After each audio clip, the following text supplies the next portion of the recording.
what's your secret? You got the kind of vibe that leaves me speechless. It could be model, multitasking genius. Yeah, you got it all. All right, welcome to Breakthrough Conversations with Rhoda and Company. And if you haven't already liked, followed, downloaded, subscribed to my podcast, please do so and tell a friend. Today's episode is titled Polished Presence, How to Lead with Confidence, Class, and Connection. I am so excited to have a guest today who is a powerhouse in personal and professional presence, Nancy Imbs. She's the founder and president of Polish. I just love that name. I've always loved the name of her business.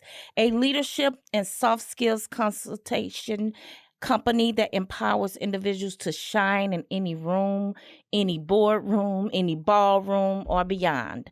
Whether you're trying to strengthen your executive presence, whether you're trying to communicate with confidence or master emotional intelligence, Nancy's guidance, she helps transform how people show up in the world. Thank you for that, Nancy. She's worked with professionals of all ages, from politicians and executives to college grads and teens, and she's here to help us all, guess what? Level up with presence, level up with poise and purpose. So let's dive in. Welcome, Nancy. Oh, boy. Thank you, Rhoda. And wow, is that very flattering? I mean, I don't know what to say. Who That's wrote that? all about you. That's all about you, Nancy. Oh, well, you very are good. polished. You are polished. So, Nancy, what inspired you to start the company Polished and dedicate your work to empowering others in such a unique way? Well, I can tell you this. Like you, I've been in the workforce outside having my own business, worked in the corporate space. Yes. And throughout my years, starting as an entry-level person and then rising through the ranks, I have noticed that people throughout at different levels have either great people skills or poor people skills. Yes. And leaving healthcare, the healthcare industry, I'll never forget. I was doing a performance review for a dear colleague, and she was amazing. And she had her skill sets were customer service skills were above par.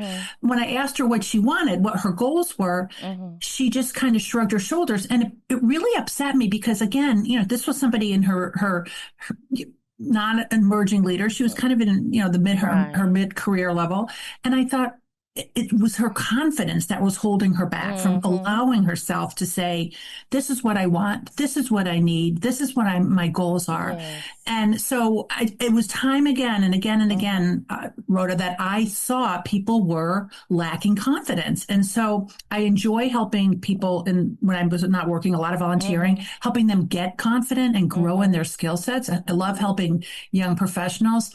And I will tell you, that was something that was the impetus of kind of this fire in my belly, if you will, that really wanted me to launch Polished. It really is mission work, what you're doing, Nancy. And for you to dedicate your life to that. And also, I heard you say you really like pouring into young professionals. It really is a gift. And oftentimes, what is holding us back is, at the root of it, is confidence or lack thereof. So you're spot on with that. So you work with such a wide range of people, from athletes and executives to teams. What's the common thread you've seen in those trying to elevate themselves? Everybody wants to be successful, and whatever that is. Again, whether you're an athlete, whether you're a business person, whether you are a student trying to get a good job right out of school, whatever it is, we all want to excel. We all want to succeed. So when I'm meeting or when I'm presenting a seminar, for example, the things that come back to me again and again is, how do I come across as authentic? So people don't think I'm this phony baloney. Again, it's all about our confidence. But how do I really come across as somebody with gravitas, with not being that off-puttish person, or perhaps being full of him or herself. So really that, and when you, I'm sure you could relate to this, when you're out and about in the community, you can tell when a person is sincere, genuine. And that's a connection we want to cultivate and grow in that relationship, as opposed to somebody who's very, self-centered and boastful. That we tend to back away from those types of Yes, people. yes. So what I hear you saying is the common thread you often see is that everyone, all of us want to be successful. And one of the challenges you've also seen is that, you know, you have to be intentional, in my opinion, in showing up as your authentic self. And if you show up as your authentic self, I believe it gives others permission to do the same. And whether I'm being vulnerable, it gives them permission to be vulnerable. If I'm being confident, people tend to emulate what they see and let their guards down. So it's very important to show up as your authentic self. I wouldn't want to show up as anyone else, and I don't feel comfortable even holding back or trying to be something else that I think others expect. I'm just Rhoda. And sometimes that's a good thing, and sometimes it's not. But And yeah, to your point, yes, I think that comes with just, I hate to say it, but just experience yes, and maybe a sense of maturity. yes, When I look at some of these young leaders, I'm blown away, quite frankly, right, with their right, level of technical skills and their soft skills or people skills. right, And then on the other flip side, you'll see somebody who maybe is more seasoned in the career, and he or she will have horrible people skills. right. And yet, so being intentional, I'm ding, ding, ding, ding. You are Yes. hired, Rhoda. You are hired. I accept. Yeah. Yeah. Spot on, spot on. So, Nancy, what does being polished really mean in today's modern workplace? And modern workplace is really that key phrase. It goes way beyond the fork and knife, right? It goes Yes. way beyond manners. Not to say that those are important, because they do give us an edge. But really what is polished is being able to communicate in an assertive, respectful, kind, polite way. Yes. No matter what rank and file you are in your career, people want to be with people they like. And when you show that level of respect in a great way of communicating, and I'm not saying you have to use five vocabulary, five words that are so, we don't understand them, right? Right. We want to be real, and people they sense it in their gut. Wow, this is somebody who's a genuine person, and I want to get to know them. I want to help them in their career, or I want to understand really what their goals are. So does that make sense to you? It does. It does. And it made me think about all the different challenges in the workplace. They're usually rooted in poor communication.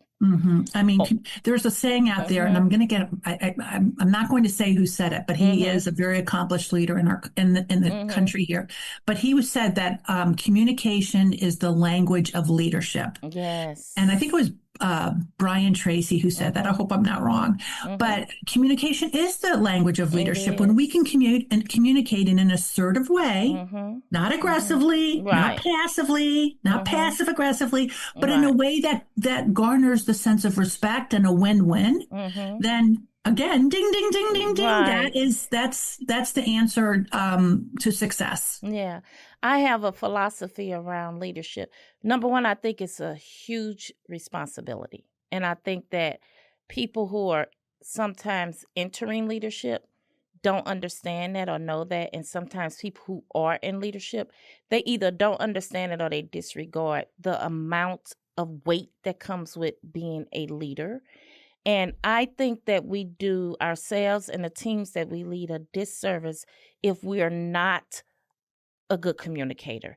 And if we don't take the time, it takes time to hone that craft as well. To the point you made earlier about maturing and having experience and failing and succeeding. But being intentional about being an effective communicator comes with one of the levers of responsibility as being a leader. So, I mean, that's so critical. Well said. Critical. And I will say to the younger, if I'm like up and coming leaders, we all are leaders, by the way, at all different ages. But I will say don't be afraid to use your voice. Everybody has a gift to give. Yes. And it doesn't have to be I mean, and again, if somebody's more reserved, that's respectful too. You know, but make sure that you do get your voice heard, because you don't Yes. want to slip through the cracks. Often people who have the greatest skill sets and the greatest communication skills will slip through the cracks because they're afraid that perhaps that they're talking too much, or they're, you know what I'm saying? So I just want Yes. people to Yeah. understand that they have value and gifts to give for all of us to learn from. Beautiful, beautiful. And I couldn't agree with you more. We all have a gift to give. So for those that are listening or watching, that is a key point to take away. You have a gift to give. And even if you're more introverted, most introverts that I've met have something very powerful and positive and impactful to say. But sometimes they hold back because they're thinking about saying it versus saying it. And sometimes, I'm just going to say it, us extroverts overtalk them. And by the time they get the floor, they probably feel less confident in speaking up. To your point, Nancy, find a way to assert yourself and insert yourself so that you're not overlooked, so that you're not forgotten. I love that. I love that. And if I may be so bold to say this, because sometimes we're talking about different skill sets. You know, being a great communicator also means having excellent self-regulation skills. So, you know, we're at our computer a lot these days. And let's say an email comes your way and it may be a little terse, or maybe you think you're being attacked, or whatever it may be. Instead of going right at it and sending that email back to them and maybe in a defensive way, take the 24-hour rule, because I guarantee you, and this is like also good for relationships outside of the workplace. I guarantee you, if you wait and kind of give it some thought, digest what the email is, you will see it differently the next day. And your tone will come across better. So I always like to say, because again, a lot of us communicate via email, text even, but let's just be mindful that if you're angry, calm down, because that can really catapult or spiral your career, I should say. And really, it's hard to get that trust back once you. And it really can like deter your brand. And people start to see you. That's wise counsel there. Even in text messages, I've heard someone say that our third thought is often our best thought. So give your time to cycle through those thoughts. And to your point, maybe later you will see it differently. And sometimes we're reading things through the lens of how we're feeling in the moment. And so we have to take that into account too. So Nancy, executive presence is a word, you know, I hear this often, and it seems like it's trending right now. It can feel like elusive. How do you define it, and what are some steps to build it? What does executive presence mean to you? So executive presence, it's that special gravitas, if you will. It's that charisma. It's that spark. It's that something that differentiates yourself from others. But yet it's done in a kind, respectful, polished way. So I'll give you this little short story, and I may get eye rollers. People may be upset when I say this, but I'm just sharing kind of the environment, different work type environments. So I had a client, it was a Fortune 500 company. He worked in the technology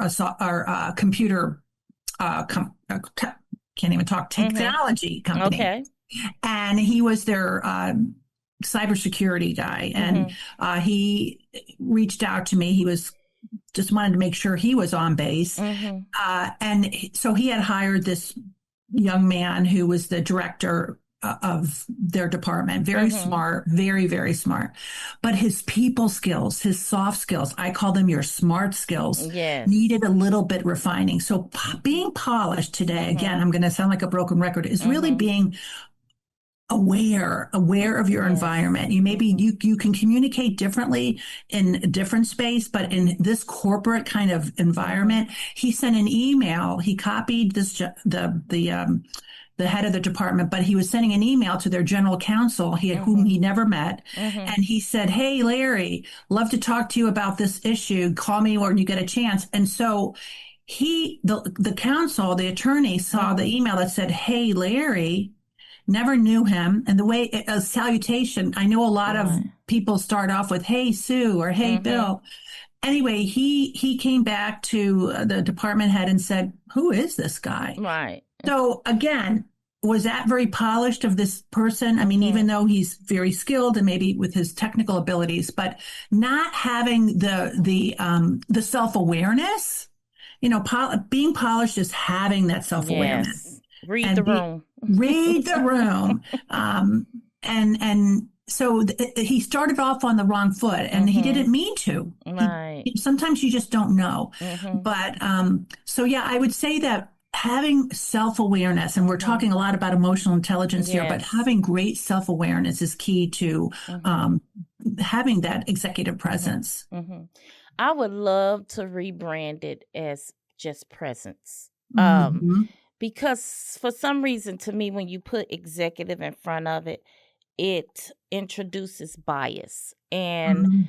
when we say executive, everybody, if you had 10 people in a room, everybody would probably, if they were honest, if you say, describe for me how that person looks, they will have the same look. We would probably describe a white male with a suit on, with a Mhm. tie, because our Mhm. society has historically defined executive in a certain way. And Mhm. that's why my plate is full. But for those listening, if anyone want to take this on, let's just rebrand it as presence, Love because that. And everything you said applies. no, you're Mhm. spot on. And you said it from the beginning. It's Mhm. kind of this trendy buzzword right now. Yes. And I Yes. made a point to emphasize we are all leaders. Yes. And executive presence isn't necessarily being buttoned up, right? You said Right. read the room. You could work at Mhm. Apple. I Right. guarantee you, they're not, or Google, or these tech firms aren't, in that Right. kind of dress for success Yes. realm. Mhm. Executive presence is, again, it's having that great self-awareness. It's having Mhm. great emotional intelligence. Mhm. It's having empathy. It's understanding that, hey, my coworker may be going through a rough time right now. I'm going to offer to help them with some of their Yes. projects. Or, you know what, I'm going to just put a cup of coffee on their Mhm. desk and say, you Mhm. know what, you look like you could use this today. Right. I'm here Right. for you. I Things like love it. that. Those little Yes. things are leader. That's a leader. Yes. Yes. I love that. I love that. And then speaking of emotional intelligence, how does emotional intelligence play into strong leadership and really personal brand? In a word, Mm. everything. Mhm. Mhm. Everything. Mhm. There is nothing. I mean, so I'll just say Daniel Goleman. He's the 21st Okay. century guru of emotional intelligence, and I'll give him a Mhm. little plug. Mhm. If you anybody on LinkedIn, which I highly recommend, because that's how Right. I get to see Rhoda's all of her Yes. great things she's doing. But he offers a free newsletter through his LinkedIn, so I highly Mhm. suggest that and it's all about emotional intelligence. Mhm. But emotional intelligence, I mean, if somebody who has great self awareness, Mhm. they're the leaders. They're the Yes. ones who send an email and it gets answered, Mhm. right? They're the ones who say, "Hey, I need somebody on my team." People Mhm. volunteer to be on their Yes. team.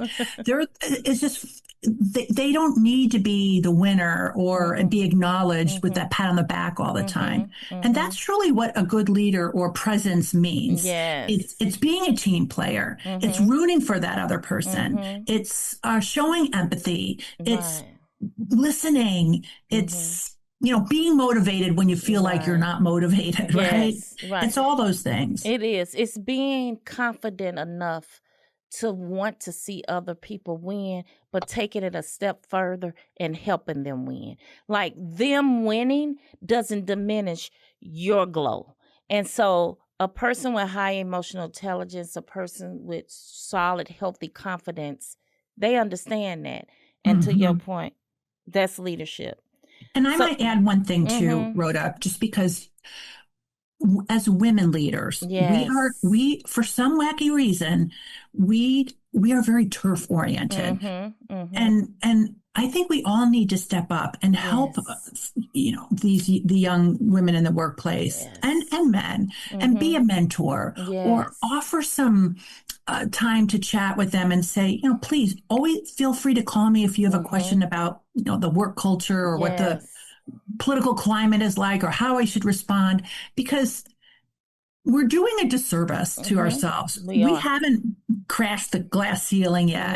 No. And we need to help other women succeed. So that's my only pitch about. Well, actually, this is the right platform for that, because if I had the umbrella, the work of this podcast is all about women in leadership, and I'm very passionate about helping pull others up, helping them to reach their full potential. And especially, like, that's always been something I've been passionate about, but the older I get, the more passionate I become about it, because I'm like, the older you get, life is shorter. So I say I want to pour into as many women and men that want this support and help. And I want to be remembered for that. Like, I don't want to be remembered, oh yeah, Rhoda Banks was the best head of culture and inclusion. Nope. I don't want that. I want people to know that I wanted to help people reach their full potential. I heard Areva Martin, who's from St. Louis. She's a civil rights attorney. Yeah, I know. Yes, I know. Yeah, so many I other attended things. one of her. She's amazing. Yes. She's one of my mentors. She just don't know it. But I heard her say one day, I was watching her podcast, and she said, we need to send the elevator back down to bring other women up. So I'm really big on helping people, I say, to grow and glow. I love that. I love that. It fills my cup. It fills my cup. And you know what? It comes back. Not that we're looking. It comes back. Yeah, the joy, the sense of fulfillment, the gratification. I mean, it comes back in droves. Yes. And yet we just, like you, as I age and think about how I wish I would have had a mentor in my career who said, Nancy, you have the skill sets, but you're too impatient. Right. Right? I mean, because sometimes you don't know. You don't. Right. I had a leader that cared enough to tell me, she said she was leaving our organization, and she was only with us for like 8 months. And I was so sad when she announced she was leaving. And I said, what advice would you leave with me? And she said, don't push the river. Because I'm also not a very patient person. And when I want something, I want it to happen right then. She said, let it flow naturally and it will come to you. I'll never forget that. Yeah. I love that. That is really a good metaphor. Yeah. So Nancy, what role does etiquette and like nonverbal communication play in someone's ability to lead and influence? Well, etiquette is kind of an eye roller topic. People, for some reason, they feel threatened by that or feel uncomfortable. But it does play a really good role, as does your nonverbal communications. And just having the common courtesies, people want to work with people they like. In fact, it's not what you know, it's who you know in this world. And so they'll go to you or they'll say, hey, I want Sam on this project because you're kind, because you're patient, because you're showing, those common courtesies like thank yous and pleases. It sounds so Pollyannish and irrelevant to work, but it truly does matter. And understanding, business etiquette, just when it's your time to be quiet, right? And listen. When it's your time to say, gosh, I have been so blessed in this department for being the project lead on this and this. I think Sue, who shows great organizational skills, I think she should be the project lead, paying it forward or complimenting a fellow coworker in front of others. And so these forms of etiquette, I kind of like to change the word and say acumen, because it does help not only shine this positive light on you, and again, because we want to be remembered when we're not in the room. And so and they're simple acts, right? The common courtesies, the golden rule, the respect is huge. And just being fair and kind is really the keys to good business etiquette. I remember when I had just started a new job, and I was it was a bunch of new people in HR. Like they had rebuilt the HR team. So we were all kind of new. And one of my colleagues had been on calls back to back to back all day. And we were just getting to know one another. And I asked her, has she eaten lunch? And she hadn't. So I remember going downstairs to the cafe area and getting her a cup of soup and a sweet tea, and I brought it up to her desk and just set it there. When she turned around, it was there. And she came to me, she said, I want you to know that means so much to me. And I didn't do it for any type of reward. I saw the need, and I saw that she was on back to back and she wouldn't have the opportunity to go eat. So something that's simple, but we built a really strong bond from that day forward. I love that. I love that. And it's kind of just an unspoken act of kindness. Right, Those were the best. There was no expectation. None. But you did it. And just like, bringing bagels in or donuts in just for the heck of it. I mean, these little things, they show confidence. They show business etiquette. They shine, and again, I'm going to sound like a broken record, but it's the kindness that really people will, at the end of the day, you don't have to be a rocket science. There's a study that was done. It was a joint study by Harvard, Carnegie Mellon, and Stanford Research Foundation. And what they found were they tracked people over a period of time in their careers. And what they found were 85% of success, the people that they were tracking, those people, 85% of those people grew in their career because of their soft skills, their people skills. Whereas the other 15%, they were fine, but they didn't have that same level of growth that the people skill, the ones that really shine through kindness and respect and fairness and team player and all those things. So again, that speaks volumes about the importance of etiquette. And then in terms of body language, I didn't want to say that body language is key. And when if you have the opportunity to deliver a little brief about a project at a team meeting or whatnot, elevate yourself by using your body language. People really are engaged. There's only, people pay attention to your body language more than they do with the words that come out of your mouth. They do. So don't be afraid to when you have your palms up, that's a way of being inclusive. I want you on my team.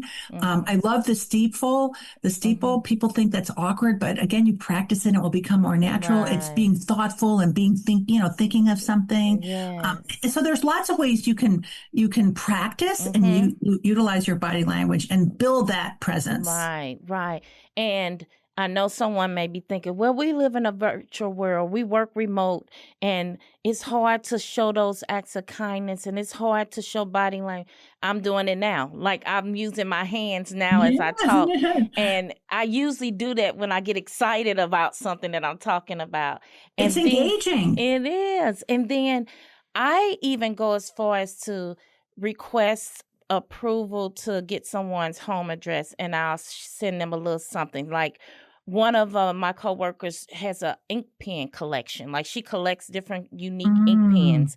So I sent her ink pens. Or if I know we have an in-person meeting coming up, I have a practice. I take somebody that I know is going to be there a gift. And it's usually a little something that they've shared with me in a communication or a quick connect. I set up these quick connects to get to know people. And it's something that they've told me. Like, one of my colleagues say that he used to want to be an airplane pilot and he never pursued it, but he collects little toy airplanes. So I found a really cute antique airplane. And when we had an in-person meeting, I gave it to him. So there are ways. Again, it just requires us to be more thoughtful and intentional because of the new way of working that we have. Absolutely. And I will say, this is a lost art, but it speaks volumes of your presence. And that is a handwritten thank you note. Yes. When you take time to send a handwritten note, rather than a text or an email, and just say, thank you for spending time with me at lunch today. Really enjoyed learning more about your career growth and your hobbies. By the way, here's an article. I know you said you love scuba diving. Here's a great article on scuba diving. Doing a simple act like that, and it just, it speaks volumes about the kind of character, the integrity and trust that you're delivering. But it's also adds to that brand, that polished presence that we all want to have, and have people think of us like that. That's the new word, polished presence instead of executive presence. I love that. I love that. Such good nuggets here. Nancy, what are some of the common like communication mistakes leaders make, and then how can they fix them? Well, I will tell you, this is going to sound like I'm stating the obvious here, but we are a technology-driven world. Yes. Everything is digital today. And sadly, I don't think we are great listeners. And so taking the time, whether it's an email and trying to understand it, and it may require another back and forth saying, can you help me break this down a little bit?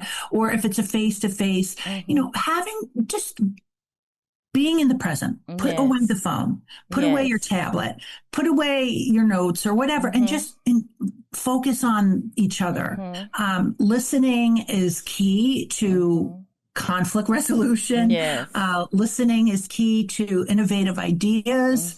And we as Americans, we're just not great listeners. And I think if we took our time and put ourselves in front of that person with 100% of themselves, then there would be less conflicts or maybe there would be less misunderstandings. We'll just say it that way. So I think listening is a great skill that often leaders we can work on.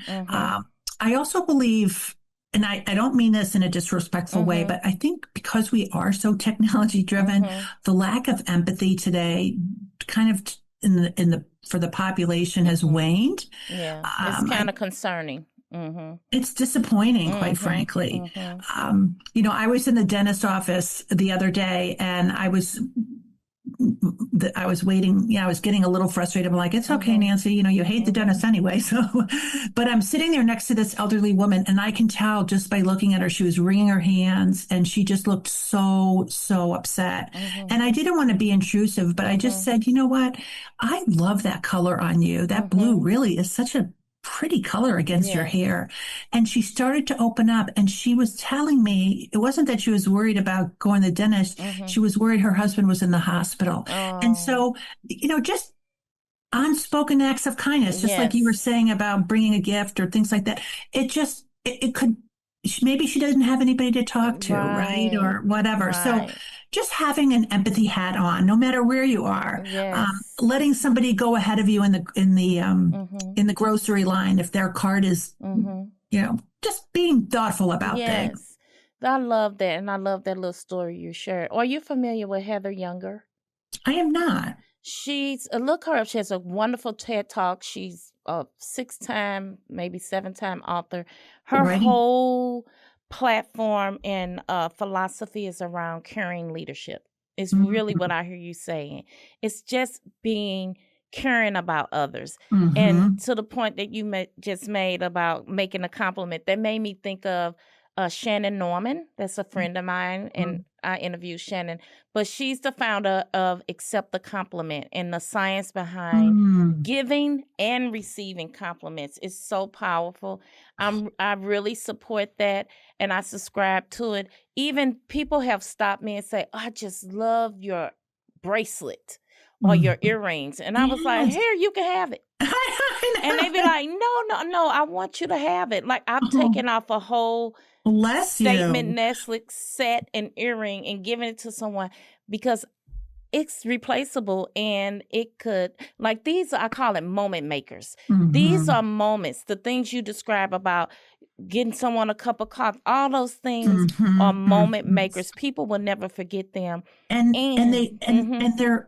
they're it's not like you're writing a research paper, big stuff. Right? It's not hard. Yeah, not brain science. Yes.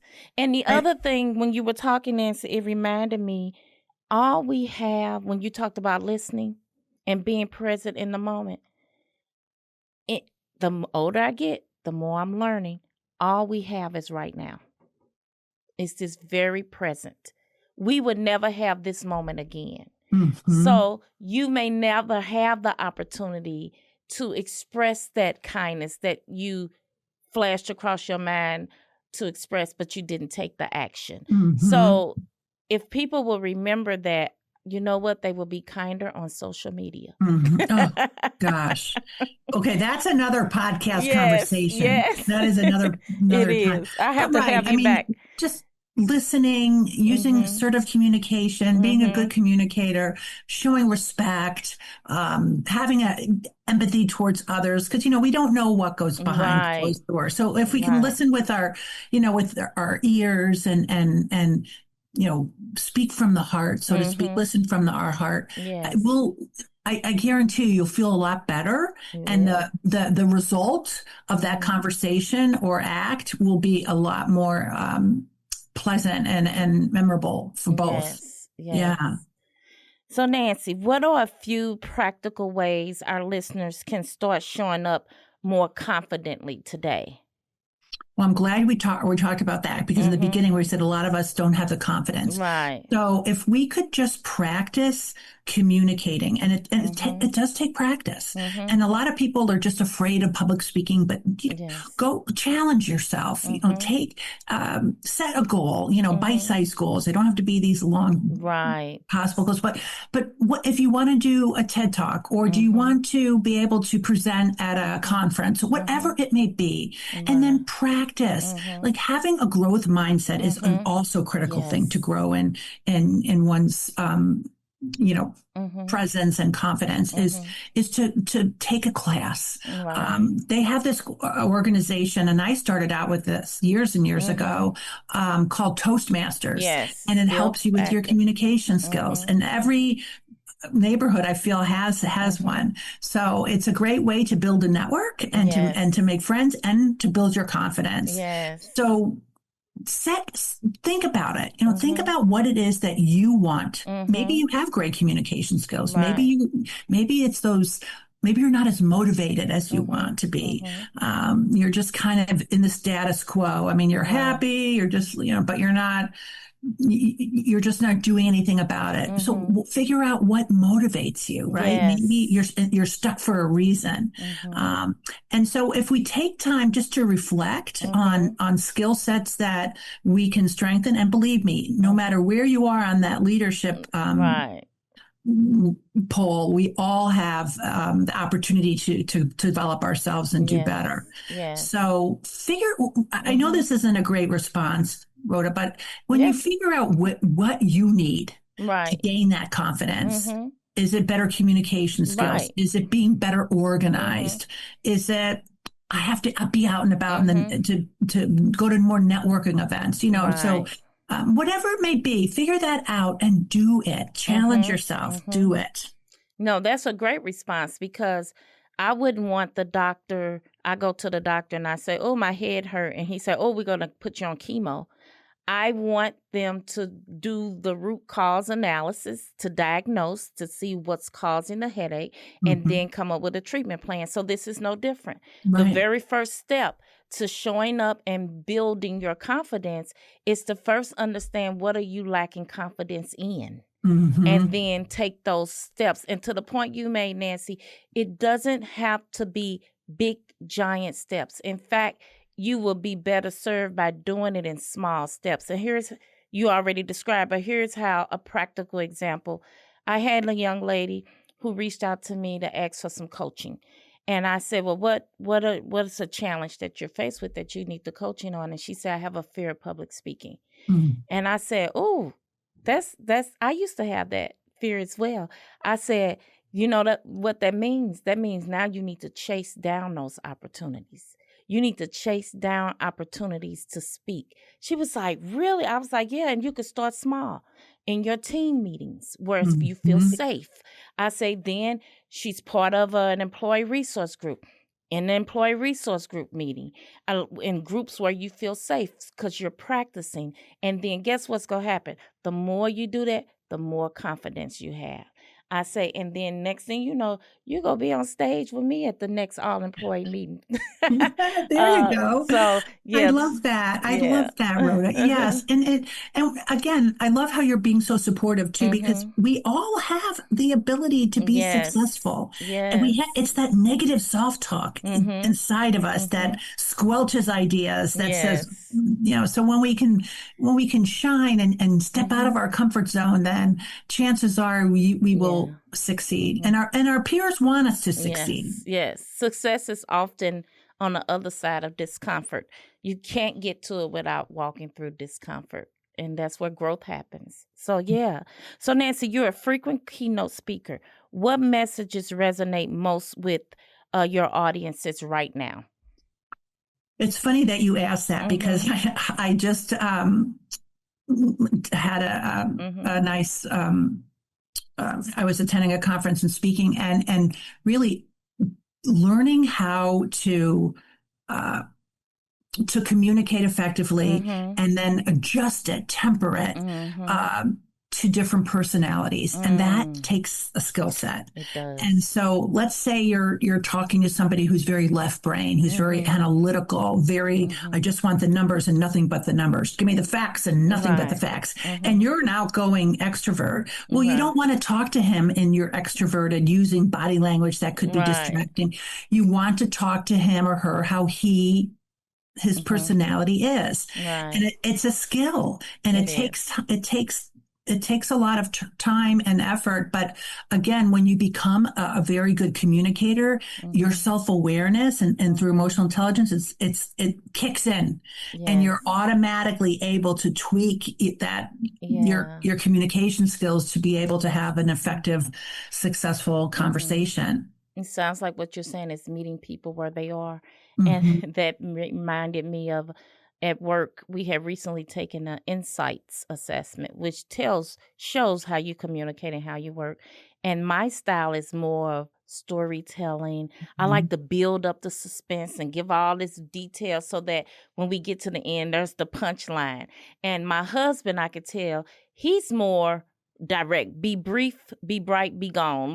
And so he's constantly cutting me off because I'm trying to tell the story and he's trying to get me to the point. So I need to remember that. Because often he's not even listening. Yeah.